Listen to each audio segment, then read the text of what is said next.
Hi guys, so this is part 2. Back to the it's not about hitting the gym thing, leaving off with where we were with part 1. Like I said, start with small goals. Now, I did kind of go crazy. I do have a personal trainer, and we are doing Insanity, which is insane. However, it's definitely not needed. I've lost 1 pound this week with Weight Watchers and Insanity, and I think it has more to do with what I'm eating and how I'm eating, combined with the weight loss than anything else. My goal was 3 pounds, and I lost 8, so I'm very excited. But yeah, another thing with Weight Watchers is this cute little saying the leader was talking about, and that is, no drink is worth the points unless it has alcohol. And she had a great point. Fruit juices, milk, soda, whatever it is, and you do need to be getting dairy. That is part of the thing.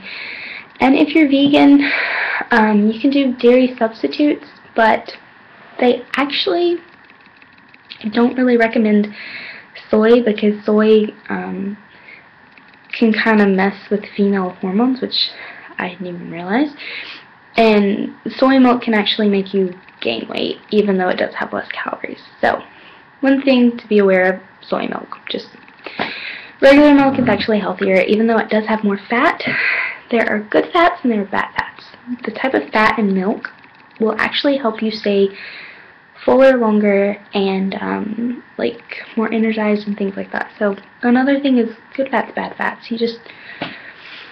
I'm not going to go like super into detail because I'm not a nutritionist, and yeah, but if you have questions, you can call Weight Watchers or join or whatever, and I'm sure they could answer all of those questions. The next thing is called diet busters, which are things that most people think are healthy when they're really not. The first, juicing. Weight Watchers is completely against juicing, and one reason is it leaves a lot of people hungry after a while, because juicing is not a meal, it's a drink, you guys. You can substitute it for a meal if you'd like, but the fact is, unless you want to be juicing the rest of your life, you're gonna gain weight as soon as you stop juicing. Like, there's no way around it, which is why Weight Watchers is like completely against juicing.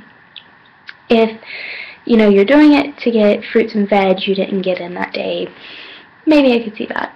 But eating an apple is going to be a heck of a lot more satisfying than juicing an apple. And another thing is pulp. That's where most of this nutrition is.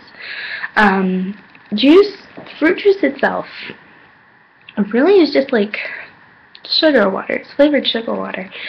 Most of the nutrients is in the pulp, which is what gets left behind after you juice. So juice all you'd like, but you're not getting all the nutrition you'd think you were, unless you're putting the pulp back in the juice, which I'm not really sure how that would taste. But yeah, juicing, don't do it.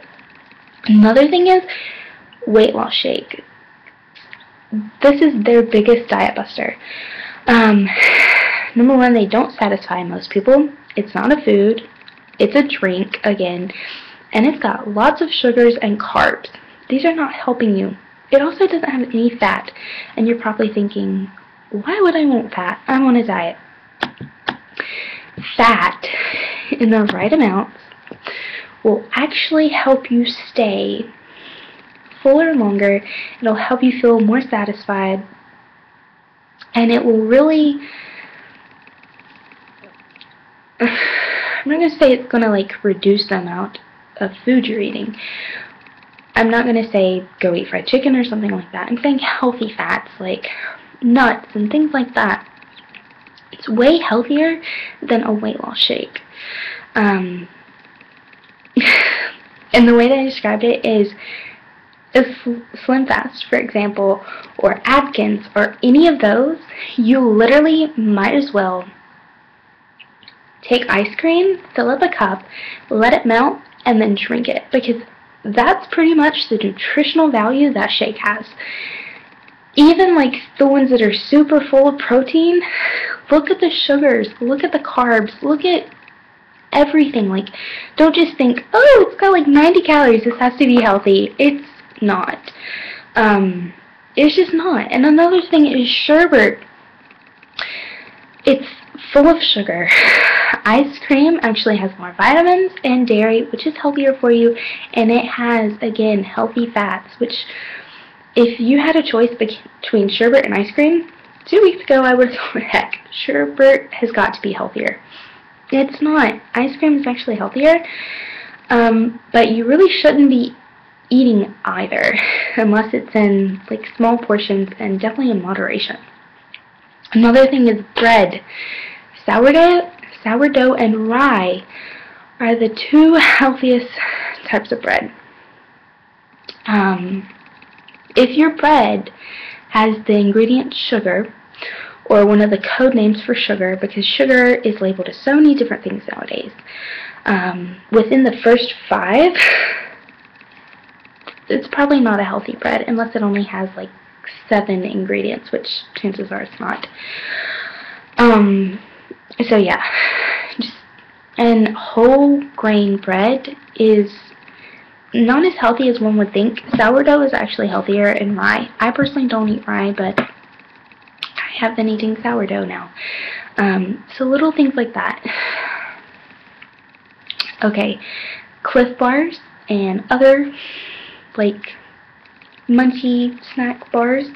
And you think like, yeah, I'm going to go to the gym, I'm going to have one of these, it's healthy, it's got to be, right? No, if you're not an athlete, you do not need these, they say. You don't. Have you seen the carbs and sugars on these things? Like, don't go there. Bring an apple, bring something.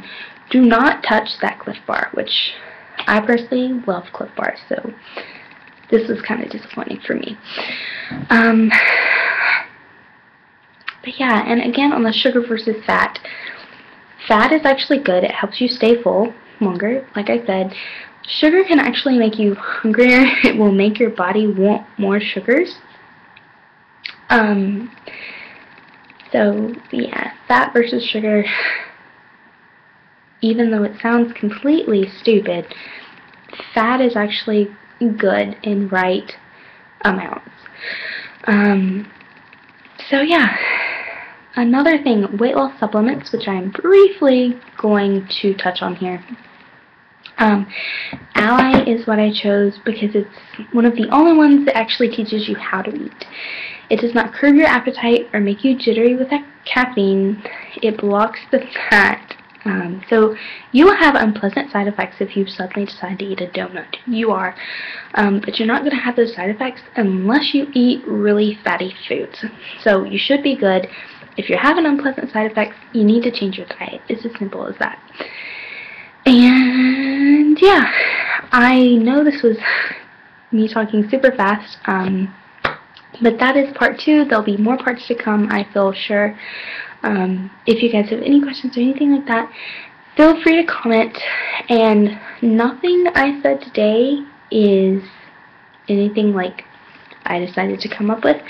It's all out of the Weight Watchers books. All of it.